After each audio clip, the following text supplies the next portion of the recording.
Hukuk nere. Assalamu alaikum warahmatullahi wabarakatuh. Dear students, welcome to all of you in my today's grammar lesson. And my today's topic is articles. Dear students, आप लोगों को पता है कि articles हमारे पास जो हैं वो है ए, एन और द।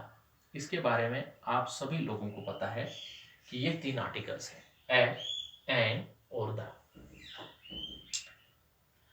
अब ये तीन जो हमारे पास हैं, इन तीन को हम कहते हैं आर्टिकल्स, और इनकी यूसेज अलग अलग है। ए और एन की यूसेज अलग है और द की यूसेज अलग है। फिर आगे जाके ए का यूसेज भी अलग है और एन का यूसेज भी अलग है। फिलहाल हम इनकी यूसेज पर इसकी कैटेगरियां देखते हैं इसकी कितने टाइप्स हैं। तो on their usage articles have been divided into two classes. One is definite article and another is indefinite article. और डेफिनेट आर्टिकल में द को प्लेस किया गया है और इनडेफिनेट आर्टिकल में ए एंड ये इनडेफिनेट आर्टिकल है। तो डेफिनेट आर्टिकल को समझने के लिए और इनडेफिनेट आर्टिकल को समझने के लिए मैं आपको एक एग्जांपल यहाँ पे बताता हूँ। फॉर एग्जांपल हमारे पास जो है ये एक एप्पल है, ये दूसरा एप्पल है, ये तीसरा एप्पल है। तीन एप्पल है हमारे पास।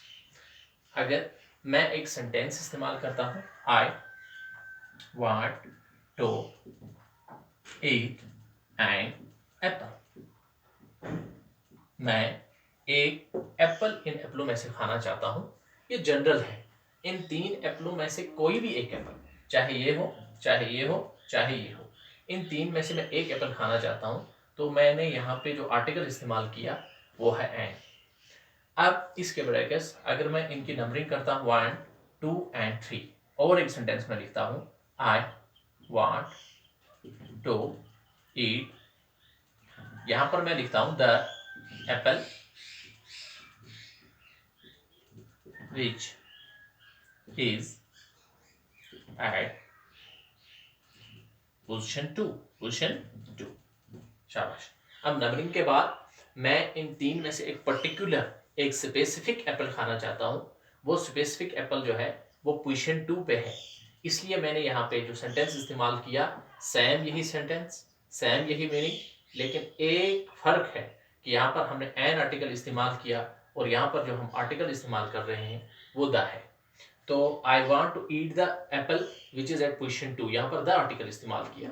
अब इस द को यहाँ पर इस्तेमाल करना, ये हमने इस्तेमाल क्यों किया, इसके लिए क्या रूलिंग है, क्योंकि मैं मेरा इशारा एक पर्टिकुलर और एक स्पेसिफिक एप्पल की तरफ है, इसलिए यहाँ पर जो है एक डेफिनेट चीज मैं चाहता हूँ, वो डेफिनेट चीज सीरियल 2 पे है, पोजीशन 2 पे है।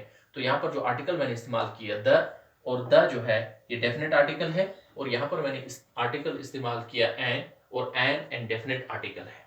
अब हम देखते हैं कि यहाँ पर एप्पल के सामने हमने एन इस्तेमाल किया, हालांकि अगर हम यहाँ पर ए इस्तेमाल करें तो माने तो बिल्कुल सेम आ जाएगा, लेकिन ग्रामेटिकली ये गलत हो जाएगा। और यहाँ पर हमने ये नया वर्ड ए की जगह एन क्यों इस्तेमाल किया, अब हम ये देखेंगे। इसका मतलब इनडेफिनेट आर्टिकल ए और एन जो है इसके यूसेज में भी फर्क है, यानी ये भी अलग अलग तरीके से यूज होते हैं। तो ए और एन, इनके यूसेज के बारे में हम पढ़ेंगे कि ये कहाँ कहाँ पे यूज होते हैं।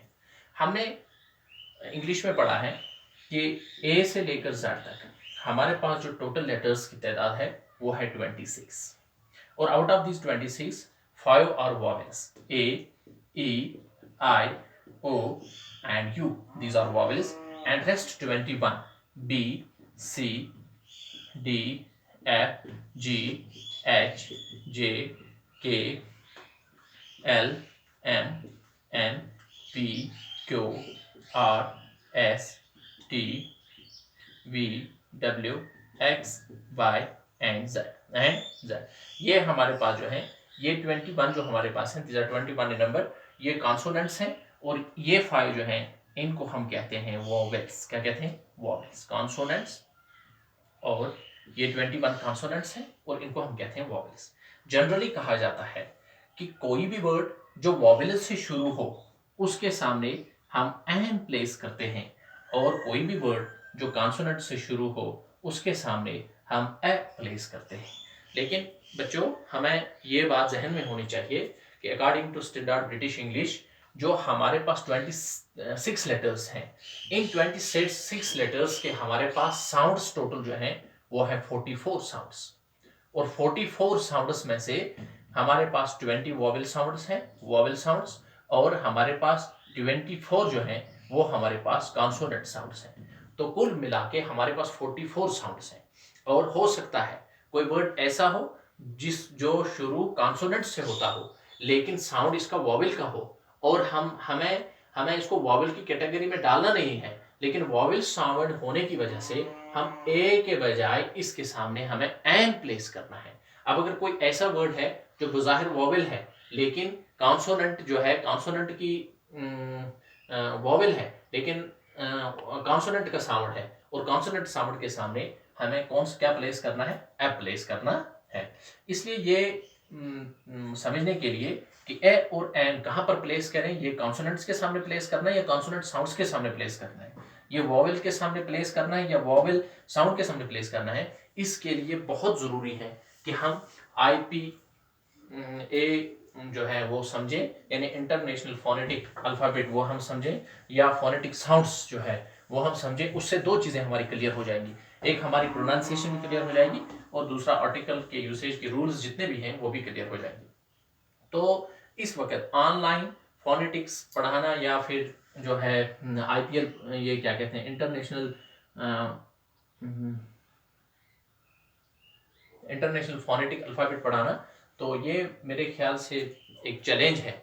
तो मैं चाहता हूँ कि हालात जल्दी ठीक हो जाएं तो 1-to-1 हम अपने क्लास में भी इन चीज़ों को हम पढ़ लेंगे। तब तक के लिए मैं आपको एक ट्रिक बताता हूँ, जिस ट्रिक के ज़रिए से हम ये देखेंगे ए और एन हम कहाँ पे एग्जैक्टली और कहाँ पे हम बिल्कुल सही अंदाज से इस्तेमाल कर सकेंगे।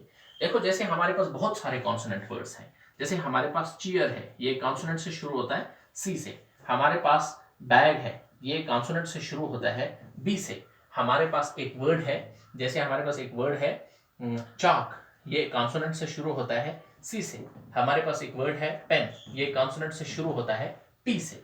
और इस कॉन्सोनेंट से, ये कॉन्सोनेंट साउंड से शुरू होता है तो ए लगाएंगे, कॉन्सोनेंट साउंड से शुरू होता है तो बी के सामने ए लगाएंगे, ए लगाएंगे और ए लगाएंगे।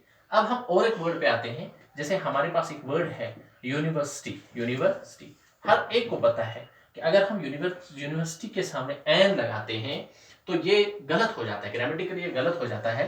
अगर हम वो रूल देखें कि जो वॉवेल से शुरू हो उसके सामने एन लगाना है, फिर ये इस चीज को क्वालिफाई कर जाता है। ये तो यू है, यू वॉवेल में आता है, जब ये वॉवेल में आता है तो इसके सामने हमें एन लगाना है, लेकिन ग्रामेटिकली ये बिल्कुल गलत है, हमें इसके सामने ए लगाना है। अब ग्रामेटिकल रूल इसके लिए क्या है, रूल ये है, चूंकि यू जो है ये जो है या का साउंड देता है, या just like the sound of you, just like the sound of you. तो ये या साउंड जो है ये वॉवेल साउंड नहीं है, बल्कि कॉन्सोनेंट साउंड है, कॉन्सोनेंट साउंड है। इसलिए कॉन्सोनेंट साउंड के सामने हम ए प्लेस करते हैं। ये बज़ाहिर वॉवेल है लेकिन कॉन्सोनेंट साउंड है, इसलिए हमने इसके सामने ए प्लेस किया, तो ये बना ए यूनिवर्सिटी, ए यूनिवर्सिटी। और एक वर्ड हम देखते हैं और, शाबाश, ये HOUR, हावर नहीं है बल्कि और है, तो और या और हम इसको प्रोनाउंस करते हैं, तो ये एच जो है ये म्यूट हो जाता है, यानी साइलेंट रहता है। तो साउंड जो होता है, साउंड ओ का निकलता है, ओ का साउंड वॉवेल साउंड है, इसलिए हम इसके सामने ए प्लेस नहीं कर सकते हैं, बल्कि हमें इसके सामने एन प्लेस करना है। तो अब जो ट्रिक, जिस ट्रिक के बारे में आप लोगों को बता रहा था, although it is not in English grammar, तो फिर भी मैं आप